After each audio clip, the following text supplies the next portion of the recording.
Keonjhar police को पुणे एक बड़ सफलता मिली। केन्दुझर सदर पुलिस 16/6/2026 प्रतिशत एक स्वतंत्र चढ़ाऊ समय केन्दुझर सदर पीएस मामला नंबर 311/2026 मुख्य अभियुक्त कुख्यात अपराधी प्रभात मल्लिक को गिरफ्त कर गिरफ्त अभियुक्त डकैती चोरी और अन्य गुरुतर अपराध सहित जड़ित 40 अधिक आपराधिक मामलें जड़ित अच्छी।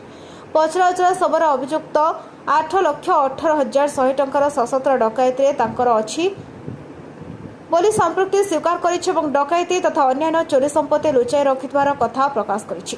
केन्दुझर बेलदार मौलडिया पाणीटांकी निकटे चोरी संपत्ति उद्धार समय अभियुक्त हठात सेठारे लुचाई रखिथिबा एक देशी निर्मित बंधुकरू पुलिस कर्मचारी को हत्या करने उद्देश्य पुलिस उपर को गोटे राउंड गुली चलाइथिला, किंतु पुलिस संगे संगे व्यक्तिगत प्रतिरक्षा अधिकार व्यवहार कर पुलिस कर्मचारी जीवन रक्षा पाई एक नियंत्रित प्रतिशोधमूलक गुली चालना बा एनकाउंटर करथिले, जाफल अभियुक्त आंठू तलक आहत होते।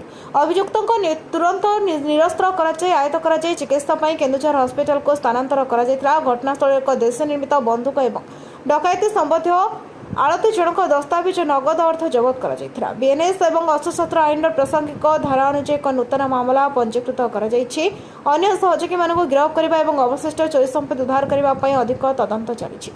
केन्दुझर आलोक मिश्र रिपोर्ट, न्यायवती टीवी।